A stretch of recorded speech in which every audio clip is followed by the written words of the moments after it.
India semiconductor mission 1.0 ने भारत की semiconductor क्षेत्र की क्षमताओं का विस्तार किया है। इससे आगे बढ़ते हुए हम उपकरण और सामग्रियों के उत्पादन, पूर्ण सुसज्जित भारतीय आईपी डिजाइन तथा आपूर्ति श्रृंखलाओं को मजबूत करने के लिए ISM 2.0 का शुभारंभ करेंगे।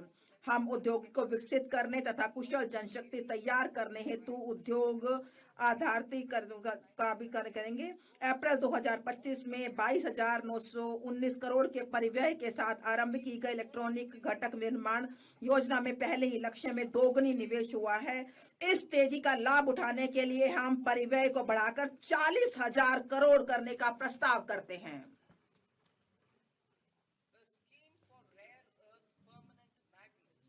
नवंबर 2025 में rare earth permanent magnet scheme आरंभ की गई थी। अब हम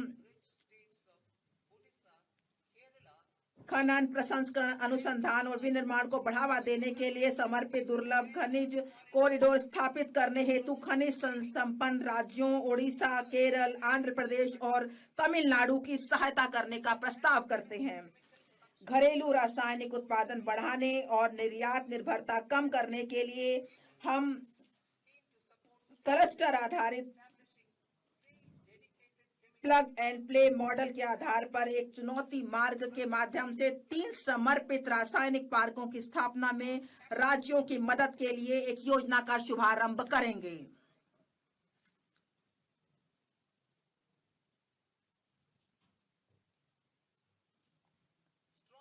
मजबूत पूंजीगत वस्तु सामर्थ्य सभी देश क्षेत्रों में उत्पादकता और गुणवत्ता का निर्धारक है।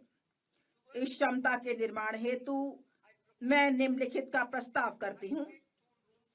CPSE द्वारा डिजिटल रूप में समर्पित ऑटोमेटेड सर्विस ब्यूरो के रूप में 2 स्थानों पर हाईटेक टूल रूम स्थापित किए जाएंगे जो स्थानीय रूप से बड़े पैमाने और कम लागत पर उच्च परिशुद्धता वाले घटकों के डिजाइन, परीक्षण और विनिर्माण करेंगे। 2 उच्च मूल्य और तकनीकी रूप से उन्नत निर्माण एवं अवसंरचना उपकरण CIEE के घरेलू उत्पादन को मजबूत करने हेतु निर्माण एवं अवसंरचना उपकरण समृद्धि के लिए एक योजना आरंभ की जाएगी। ये बहुमंजिला इमारत में लिफ्ट, अग्निशमन उपकरण, बड़ी और छोटी से लेकर मेट्रो और ऊंचाई वाले स्थानों पर सड़कों के लिए सुरंग निर्माण संबंधी उपकरण हो सकते हैं। मैं 5 वर्ष की अवधि के लिए 10,000 करोड़ के बजटीय आवंटन के साथ वैश्विक प्रतिस्पर्धा कंटेनर विनिर्माण परिवेश तैयार करने हेतु एक कंटेनर निर्माण योजना का भी प्रस्ताव करती हूं। श्रम गहन वस्त्र क्षेत्र के लिए मैं 5 उपभागों के साथ एकीकृत कार्यक्रम का प्रस्ताव करती हूं। 1 रेशम, ऊन और जूट जैसे प्राकृतिक फाइबर, मानव निर्मित फाइबर और नए युग के फाइबरों में आत्मनिर्भरता हेतु राष्ट्रीय फाइबर योजना। मशीनरी प्रौद्योगिकी यूनियन और सामान्य प्रशिक्षण एवं प्रमाणन केंद्रों के लिए पूंजीगत सहायता के साथ पारंपरिक क्लस्टरों के आधुनिकीकरण के लिए वस्त्र विस्तार एवं रोजगार योजना।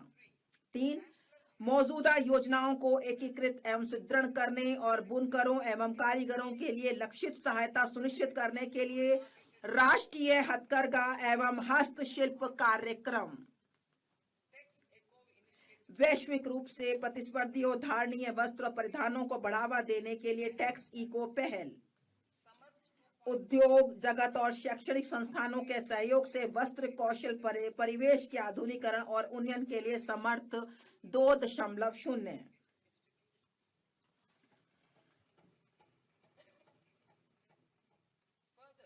इसके अलावा मैं प्रस्ताव करती हूं कि चुनौती मोड में मेगा टेक्सटाइल पार्क स्थापित किए जाएंगे। वे तकनीकी टेक्सटाइल के मूल्यवर्धन पर भी ध्यान केंद्रित कर सकते हैं। मैं खादी, हथकरघा और हस्तशिल्प को सुदृढ़ करने के लिए महात्मा गांधी ग्राम स्वराज योजना का शुभारंभ करने का प्रस्ताव करती हूं। इससे वैश्विक बाजार समृद्धता और ब्रांडिंग में सहायता मिलेगी।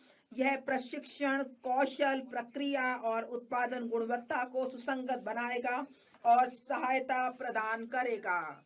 यह हमारे बुनकरों, ग्रामीण उद्योगों, एक जिला एक उत्पाद पहल और ग्रामीण युवाओं को लाभान्वित करेगा। भारत में उच्च गुणवत्ता वाले खेलकूद के सस्ते सामानों के लिए एक वैश्विक केंद्र के रूप में उभरने की संभावना मौजूद है। मैं उपकरण डिजाइन एवं सामग्री विज्ञान में विनिर्माण, अनुसंधान और नवाचार को बढ़ावा देने हेतु खेलकूद के सामानों के लिए एक समर्पित पहल का प्रस्ताव करती हूं। विरासत के औद्योगिक क्लस्टरों का कायाकल्प। मैं अवसंरचना और प्रौद्योगिकी उन्नयन के माध्यम से उनकी लागत, प्रतिस्पर्धात्मकता और दक्षता में सुधार करने के लिए 200 विरासत के औद्योगिक क्लस्टरों को पुनर्जीवित करने के लिए एक योजना शुरू करने का प्रस्ताव करती हूं। चैंपियंस एसएमई का सृजन और सूक्ष्म उद्यमों को सहायता। एमएसएमई को विकास के एक महत्वपूर्ण इंजन के रूप में मान्यता देते हुए मैं चैंपियंस के रूप में उनके विकास में सहायता के लिए एक त्रिआयामी दृष्टिकोण का प्रस्ताव करती हूँ। इक्विटी सहायता। मैं भविष्य के चैंपियंस तैयार करने के लिए चुनिंदा मानदंडों के आधार पर उद्यमों को प्रोत्साहित करने के लिए एक समर्पित 10,000 करोड़ की एमएसएमई विकास निधि शुरू करने का प्रस्ताव करती हूँ। मैं सूक्ष्म उद्योगों की सहायता को जारी रखने और जोखिम पूंजी तक उनकी पहुंच बनाने के लिए 2021 में स्थापित आत्मनिर्भर भारत निधि में 2,000 करोड़ के टॉप अप का भी प्रस्ताव करती हूं। इससे छोटे उद्योगों को सहायता मिलेगी। नकदी सहायता।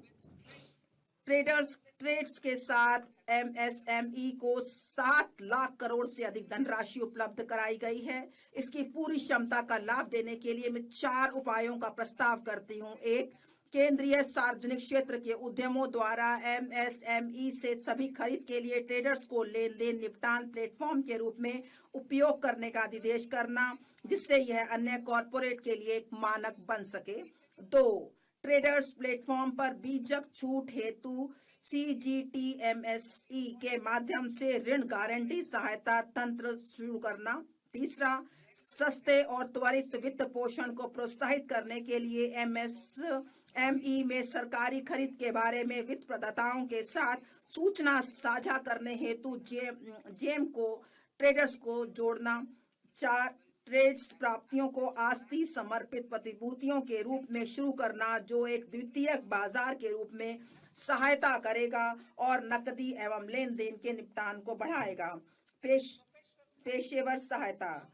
सरकार विशेष रूप से टियर 2 और टियर 3 कस्बों में कॉरपोरेट मित्रों का एक संवर्ग तैयार करने के लिए अल्पावधि मॉड्यूलर पाठ्यक्रमों और व्यवहारिक टूल्स की डिजाइन करने हेतु ICAI, ICSSI, ICMAI जैसे पेशेवर संस्थानों को सुविधा प्रदान करेगा। यह प्रमाणित अर्ध पेशेवर एमएसएमई को किफायती लागत पर अनुपालन अपेक्षाओं को पूरा करने में सहायता करेंगे। पिछले दशक में हमारे सरकार ने बहुत सारे कदम उठाए हुए हैं जन अवसंरचना के लिए, नए वित्तीय जिसमें बड़े पैमाने पर बढ़ाने के लिए कई पहलें की हैं। हम NIIF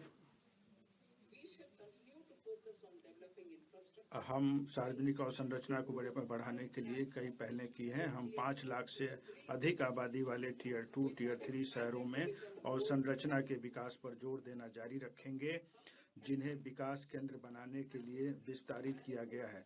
सरकारी कैपेक्स वर्ष 2014-15 में 2 लाख करोड़ से कई गुना बढ़कर वित्त वर्ष 2025-26 में 11.2 लाख करोड़ हो गया है। वित्त वर्ष 2026-27 में मैं इस गति को जारी रखने हेतु इसे बढ़ाकर 12.2 लाख करोड़ करने का प्रस्ताव करती हूँ।